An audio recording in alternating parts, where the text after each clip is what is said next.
Dear student, you are most welcome to our educational channel Mechanical Pandit. और मैं आपके प्यारे पांडे सर आज मैकेनिकल वाइब्रेशन में डैम्पिंग कोफिशिएंट के ऊपर, डैम्पिंग कोफिशिएंट मतलब कि डैम्प्ड फ्री वाइब्रेशन, क्या डैम्प्ड फ्री वाइब्रेशन के ऊपर कुछ क्वेश्चन जो है कई दिनों से करते आ रहे हैं, तो आज भी उसी सीक्वेंस में ये क्वेश्चन करेंगे। देखिए, सबसे पहले दुनिया का कोई भी क्वेश्चन हो, सबसे पहले लिखिए गिवन कि क्या दिया हुआ है, ठीक है ना, क्या दिया हुआ है। तो सबसे पहले आप इस क्वेश्चन को पढ़िए। तो सबसे पहले हमने क्या लिख दिया कि डैम्प्ड फ्री वाइब्रेशन। हमने पहले ही प्रेडिक्शन नहीं किया, बल्कि हमने आपको बता दिया एक तरह से कि भाई ये डैम्प्ड फ्री वाइब्रेशन का क्वेश्चन है। तो यदि डैम्प्ड फ्री वाइब्रेशन का क्वेश्चन है तो इसको हम लोग समझ लें, ठीक है। तो डैम्प्ड फ्री वाइब्रेशन जब हमने पढ़ाया था आपको लेक्चर नंबर 30 में, ठीक है। तो यहाँ पर ध्यान दीजिए, डैम्प्ड फ्री वाइब्रेशन मीन्स कि डैम्प्ड डैम्पर होगा, स्प्रिंग होगा, मास होगा, ये वाइब्रेटिंग एलिमेंट हो गए। और फ्री वाइब्रेशन दैट मीन्स कि कोई एक्सटर्नल एक्साइटेशन नहीं है, क्या कोई एक्सटर्नल एक्साइटेशन नहीं है, ठीक है दोस्त। अब इसको समझिएगा। इसको जब हमने समझाया था तो इसका इक्वेशन हमने निकाले थे, इसका इक्वेशन निकाले थे तो कुछ इस तरह का इक्वेशन आया था, ठीक है। इस तरह का इक्वेशन तो आया ही आया था। साथ में हमने आपको ये भी बताया था कि इसमें ये जो जीटा है ये बेसिकली क्या है, डैम्पिंग रेशियो C/Cc। ये इक्वेशन को देखने के लिए आप प्लीज़ लेक्चर नंबर 30 रिफ़र कर लीजिए, क्योंकि यहाँ पर बहुत ज़्यादा हम एक्सप्लेन नहीं करेंगे। हम तो अपने काम की बात करेंगे, इतना ही बात करेंगे जितना इस न्यूमेरिकल में ज़रूरत है अपने को, ठीक है। तो ये जीटा दैट मीन्स की डैम्पिंग रेशियो C/Cc, और Cc का वैल्यू होता है 2m ओमेगा, ठीक है ना। ये जीटा का वैल्यू जो है आपका इक्वल टू 1 हो सकता है, ग्रेटर देन 1 हो सकता है, लेस देन 1 हो सकता है। जब इक्वल टू 1 होगा तो क्रिटिकली डैम्प्ड सिस्टम बोलते हैं, ग्रेटर देन 1 होगा तो ओवर डैम्प्ड सिस्टम बोलेंगे, और लेस देन 1 होगा तो अंडर डैम्प्ड बोलेंगे। और तीनों का जब 1, ग्रेटर देन 1, लेस देन 1 रख करके इस इक्वेशन के हेल्प से हमने ग्राफ ड्रॉ किया।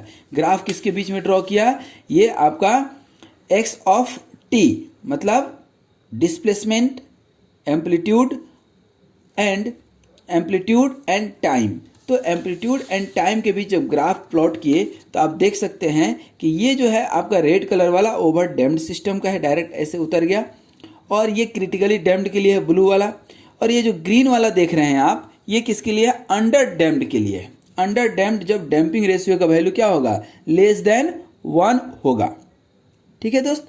अब इसमें आप एक चीज़ समझ सकते हैं कि ये जो है पहले मैग्नीट्यूड बहुत ज़्यादा था, एम्पलीट्यूड बहुत ज़्यादा था, उसके बाद धीरे से कम हुआ है, फिर कम हुआ है, फिर कम हुआ है, कम होते गया है। और ये जो है कम यदि हम देख रहे हैं तो सिर्फ ऊपर का देख रहे हैं या नीचे का देखेंगे, कोई एक देखेंगे। अब ये जो कम होते गया तो इसका क्या कोई रिलेशन है कि ये कितना था तो ये कितना होना चाहिए, या ये कितना है तो ये कितना होना चाहिए? तो जी हाँ, एक रिलेशन है जिसको हम लोग बोलते हैं लॉगरिथमिक डिक्रीमेंट। तो लॉगरिथमिक डिक्रीमेंट सिर्फ अंडर डैम्प्ड वाइब्रेशन के लिए ही निकालते हैं, ध्यान रखिएगा। और लॉगरिथमिक डिक्रीमेंट यदि सिर्फ अंडर डैम्प्ड वाइब्रेशन के लिए निकालते हैं, इसका मतलब कि जीटा का वैल्यू हमेशा 1 से कम ही लेंगे, ठीक है, पहला चीज़। दूसरा चीज़ कि लॉगरिथमिक डिक्रीमेंट होता क्या है, तो basically it is the natural log of ratio of 2 successive amplitude, ठीक है ना। 2 सक्सेसिव एम्पलीट्यूड क्या हुआ, ये हुआ 2 सक्सेसिव एम्पलीट्यूड, ये natural logarithm of 2 successive amplitude x1/x2, ठीक है। उसी तरह से यहाँ भी हम निकाल सकते हैं, डायरेक्ट x1/xn ले सकते हैं, ठीक है ना। तो दैट ऑल डिपेंड कि क्या सिचुएशन बनता है। अच्छा, लॉगरिथमिक डिक्रीमेंट का वैल्यू आप जो है डैम्पिंग रेशियो के टर्म में भी निकाल सकते हैं, ठीक है ना। Delta equal to 2 pi damping ratio upon square root of 1 minus damping ratio का स्क्वायर, ये निकाल सकते हैं, ठीक है। तो अब इतना ही हमें ज़रूरत पड़ना है। ये तो आप omega equal to square root k/m बचपन से पढ़ते आ रहे हैं, बचपन से मतलब जब से वाइब्रेशन पढ़ा रहे हैं, ठीक है। अब थोड़ा सा ध्यान दीजिए, अब इस न्यूमेरिकल पे आ जाइए, ठीक है ना। इस न्यूमेरिकल पे आएँ उसके पहले जो है हम इसके फाउंडेशन में इसको रख दें कि भाई इसकी ज़रूरत आपको पड़ने वाली है, ठीक है। चलिए, ए मास वेइंग 100 न्यूटन, तो मास वेइंग 100 न्यूटन, तो 100 अपॉन क्या हो जाएगा 9.81 मास है ना, ठीक है ना। तो मास इस तरह से निकालते हैं, ठीक है, ध्यान रखिएगा। बाई ये स्प्रिंग स्टिफनेस, स्प्रिंग की स्टिफनेस दे दिया है कितना 20 किलो न्यूटन पर मीटर, तो kilo newton per metre. And a viscous damper, और डैम्पर कौन सा है, विस्कस डैम्पर है, जिसका कुछ डैम्पिंग कोफिशिएंट होगा, शायद दिया होगा या निकालना होगा, देखते हैं। During free vibration, free vibration तो अब डैम्पर भी दिया और फ्री भी, तो इसीलिए तो बोल रहे हैं damped free vibration. The amplitude of vibration decreases to 1/10 of initial value, कितना डिक्रीज कर जाता है 1/10, decreases to 1/10 of its initial value. Initial मान लीजिए कि ये जो आप देख रहे हैं इनिशियल x1 हो, ठीक है ना, in two complete oscillation. In two complete oscillation का मतलब क्या हो गया, इन टू कंप्लीट ऑस्किलेशन का मतलब क्या हो गया, मान लीजिए ये x1 होगा और 2 इसमें जोड़ दीजिए तो 3, मतलब यहाँ पर ऐसे यदि है तो ये ऐसे शुरू हुआ और ऐसे से ऐसे, मतलब यहाँ पर यदि 1/10 बोल रहा है, यहाँ पर यदि 100 है एम्पलीट्यूड ये लेंथ, ठीक ना, तो 2 के बाद ये 1 और 2 के बाद यहाँ पर जब ये आया तो बचा होगा 10, 1/10 मतलब यही हुआ ना। तो यहाँ पर अभी हमने आपको बताया है कि डेल्टा इक्वल टू होता है आपका 1/n natural log of x 1/xn, ठीक ना, फर्स्ट अपन लास्ट, ठीक ना, और टोटल नंबर ऑफ साइकिल यहाँ पे आ जाता है, ठीक ना। तो यहाँ पर डेल्टा इक्वल टू 1 कितना हो जाएगा, कितने कंप्लीट साइकिल में 2 कंप्लीट ऑस्किलेशन, तो ये 2 हो गया, और ln x 1/xn कितना हो जाएगा 1/10, तो 10th, तो 10 आ गया कि नहीं। इसको आप सॉल्व करेंगे तो कितना आ गया 1.51, ये आपका इक्वेशन निकल गया। और इसी का एक इक्वेशन बताए थे delta equal to in terms of damping coefficient, in terms of damping coefficient, आप याद कीजिए यही है ना आपका 2 pi damping ratio upon damping square, तो ये 2 पाई और 1 माइनस डैम्पिंग का स्क्वायर। अब ये डेल्टा का वैल्यू मालूम है, डेल्टा का क्या है वैल्यू मालूम है, ठीक है। तो हम क्या इस डैम्पिंग रेशियो का वैल्यू निकाल सकते हैं, बिल्कुल निकाल सकते हैं, आप निकाल दीजिए। तो यहाँ पर आप निकालेंगे तो अभी बाय दी कैलकुलेटर, चूंकि ये स्क्वायर रूट वाला इक्वेशन आएगा, इसको सॉल्व करना पड़ेगा। इसको सॉल्व करेंगे तो डैम्पिंग रेशियो जो निकल करके आएगा आपका वह निकल करके आ जाएगा 0.03।